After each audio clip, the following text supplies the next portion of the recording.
Hello po! Ito pong muli si Nanette ng Net Cooking. Ngayong araw na ito ay magluluto tayo ng ginataang tilapia. At ito po ang ating mga kakailanganin. So, nag-prepare po ako dito ng 2 medium size of tilapia. Then, meron tayo ditong pechay or bok choy, fatik coconut milk, long green chilies, salt and ground black pepper, then crushed garlic, ginger. Hindi ko siya hiniwa ng maliliit, hiniwa ko lang siya ng medyo malalaki. Then chopped onions, medyo malalaki po ang pagkaka-chop ko dito sa onions kasi isi-simmer natin ito sa gata.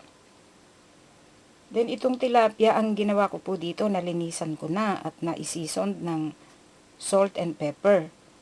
Ang gagawin ko dito, ipiprito ko muna siya para medyo mawala yung lansa niya. Okay, mag-start na po tayo sa ating pagluluto. Then ngayon, ang unang gagawin po natin o first step na gagawin natin. Nakalimutan ko palang i-mention kanina, nagagamit pala tayo dito ng cooking oil at saka water. Ito pong ating kawali o frying pan, maglalagay po tayo ng cooking oil. Medyo damihan natin kasi ipiprito yung tilapia. Papainitin lang po natin itong cooking oil at piprituhin natin yung tilapia. Okay.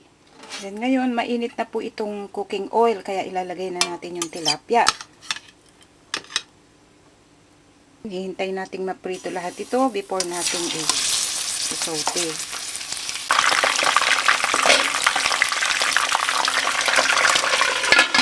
Lagyan natin ng cover para hindi tayo natulansikan kasi delikado ito. Ngayon, palagay ko okay na to. Malasado na siya. Ang gagawin natin, turn off na natin yung heat. Hanguin na natin yung tilapia.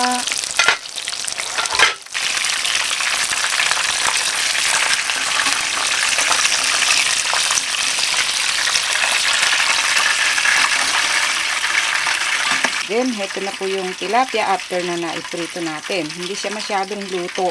Bali, malasado lang. Then, ngayon, dito sa pinagprituhan natin ng tilapia, igigisa po natin yung ating mga ingredients. So, unahin natin itong garlic. Hintayin nating mag-brown ito at isusunod natin yung onion. Ang ginawa ko dito, inalis ko lang yung ibang oil kasi marami yung pinagprituhan. Nagtira lang ako ng bali 1 tablespoon of oil. Add natin ang onion.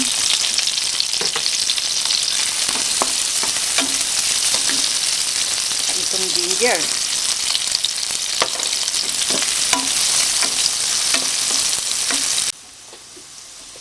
Then ngayon, itong ginisa kong mga ingredients, hahanguin ko lang, aalisin ko lang muna dito sa kawali. Then ngayon, inalis ko lang po sa kawali itong mga iginisa nating ingredients. Then dito po sa pinagisahan ko ng mga garlic at onions, ilalagay ko yung mga pechay. Isasapin natin dito.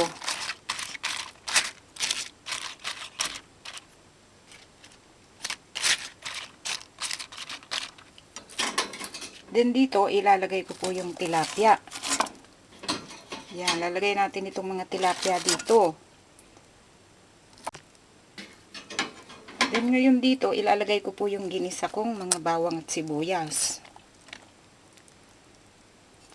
Yan, iba-iba tayo ng version ng pagluluto ng ginataang tilapia. Kasi ang purpose ko dito, para yung lansa ng isda mawala at yung lasa ng ginisa sumama doon sa niluluto natin. Kung okay sa inyo, itry nyo po ito dahil masasabi ko talaga na perfect yung ganitong pagluluto ng ginataang tilapia. Then sa pinakatap nito, lalagyan po uli natin ng pechay.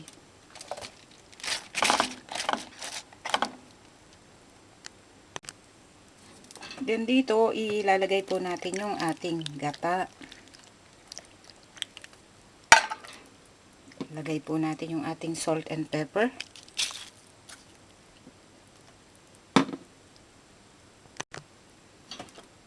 Lagyan po natin ng water.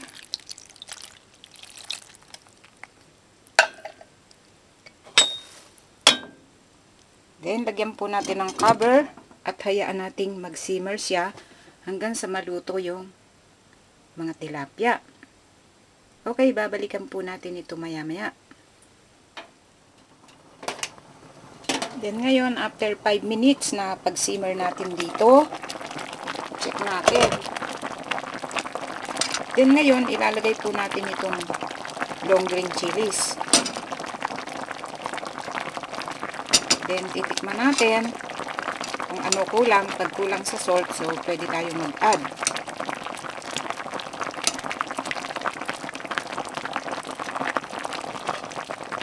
So, okay na to. Okay na yung taste niya. Kaya ang gagawin natin, lagyan uli natin ng cover at tuloy pa nating simmer para medyo matuyo yung gata.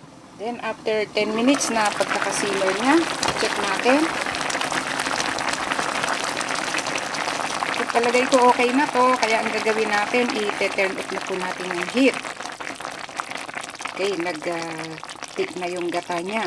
So, makikita natin, ayan, sa ibabaw. So, tamang-tama ito. Pag ganito ang ginataang tilapia, so, asahan natin, masarap talaga ito.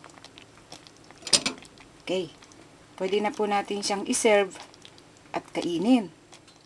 Then ngayon, ito po ang kinalabasan sa pagkakaluto po natin sa ginataang tilapia. Sana po nagustuhan nyo ang pagkakaluto natin sa reseping ito. Marami pong salamat. Ito pong muli si Nanette ng Net Cooking. Thanks po. Bye!